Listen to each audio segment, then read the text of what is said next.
السلام علیکم۔ آج ہم اصحاب کہف کی اسٹوری سنیں گے۔ بچوں، حضرت عیسیٰ علیہ السلام کے آسمان پر اٹھائے جانے کے بعد کی بات ہے۔ اس وقت کے لوگ بتوں کی پوجا کرنے لگے تھے۔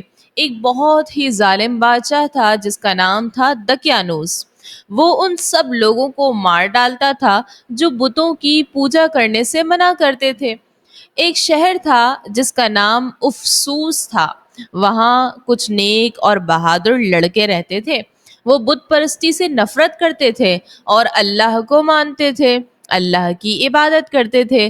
یہ سب دقیانوس کے دربار میں معزز لوگ تھے، لیکن جب ظلم بڑھا تو انہوں نے اپنا ایمان بچانے کے لیے شہر چھوڑ دیا۔ یہ لڑکے پہاڑ کی طرف چلے گئے اور ایک غار میں جا کر سو گئے۔ اللہ تعالیٰ نے ان پر نیند جاری کر دی اور وہ 300 سال سے بھی زیادہ سوتے رہے۔ بادشاہ نے جب سنا کہ وہ لڑکے غار میں ہیں تو حکم دیا کہ غار کو بند کر دو تاکہ وہ وہیں مر جائیں، لیکن جس کو دیوار بنانے کا کام دیا گیا وہ نیک آدمی تھا۔ اس نے ایک تانبے کے صندوق میں ان لڑکوں کا پورا واقعہ لکھ کر دیوار کی بنیاد میں رکھ دیا۔ کئی سال گزر گئے۔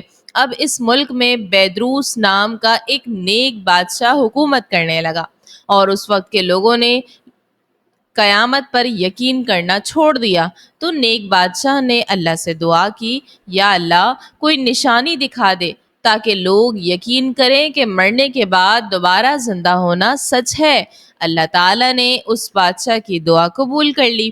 ایک دن ایک چرواہا اپنی بکریوں کو چراتے ہوئے اسی غار تک آ گیا جہاں کئی سال پہلے کچھ لوگ سوئے ہوئے تھے۔ اس نے غار کی بند دیوار کو گرا دیا۔ بس پھر کیا تھا، نیک لڑکے نیند سے جاگ گئے جیسے بس ایک رات ہی سوئے ہوں۔ انہوں نے سلام کیا، نماز پڑھی اور ایک لڑکے یملیخا کو کھانا لانے کے لیے شہر بھیجا۔ جب یملیخا شہر پہنچے تو حیران رہ گئے کہ وہاں سب لوگ ایمان والے تھے۔ بازار میں گئے اور پرانا سکہ دکاندار کو دیا۔ دکاندار حیران ہو گیا اور سوچا یہ خزانہ کہاں سے لے آیا ہے۔ پھر یملیخا کو حاکموں کے پاس لے جایا گیا۔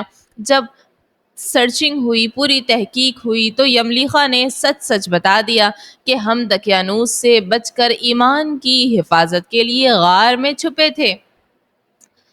حکام بہت حیران ہوئے۔ سب لوگ غار کی طرف دوڑ پڑے۔ نیک لڑکے سمجھے کہ شاید دشمن آ گئے تو وہ اللہ کا ذکر کرنے لگے۔ جب بیدروس بادشاہ وہاں پہنچا تو لڑکوں نے اپنی کہانی سنائی۔ بادشاہ اللہ کے سامنے سجدے میں گر پڑا اور شکر ادا کیا۔ پھر نیک لڑکوں نے کہا، اے بادشاہ، اب ہم اللہ کے سپرد ہو رہے ہیں، اور وہ غار میں واپس جا کر پھر سو گئے اور اللہ نے وہیں ان کی روحیں قبض کر لیں۔ بادشاہ نے ان کے لیے ایک خاص صندوق بنایا اور ان کے غار پر ایک مسجد بھی تعمیر کروائی۔ پھر ہر سال شہر کے لوگ ان کی زیارت کے لیے آتے تھے، اور بچوں، یہی لوگ اصحاب کہف کہلاتے ہیں۔ ہمیں اس اسٹوری سے کیا سیکھنے کو ملا؟ کہ اللہ اپنے نیک بندوں کی حفاظت خود کرتا ہے، اور جو دین کے لیے قربانی دیتا ہے اللہ اس کو کبھی بھی ضائع نہیں کرتا۔ اور یہ بھی سمجھ آئی کہ قیامت اور مرنے کے بعد زندہ ہونا سچ ہے، اور اصحاب کہف اس کی زندہ مثال ہیں۔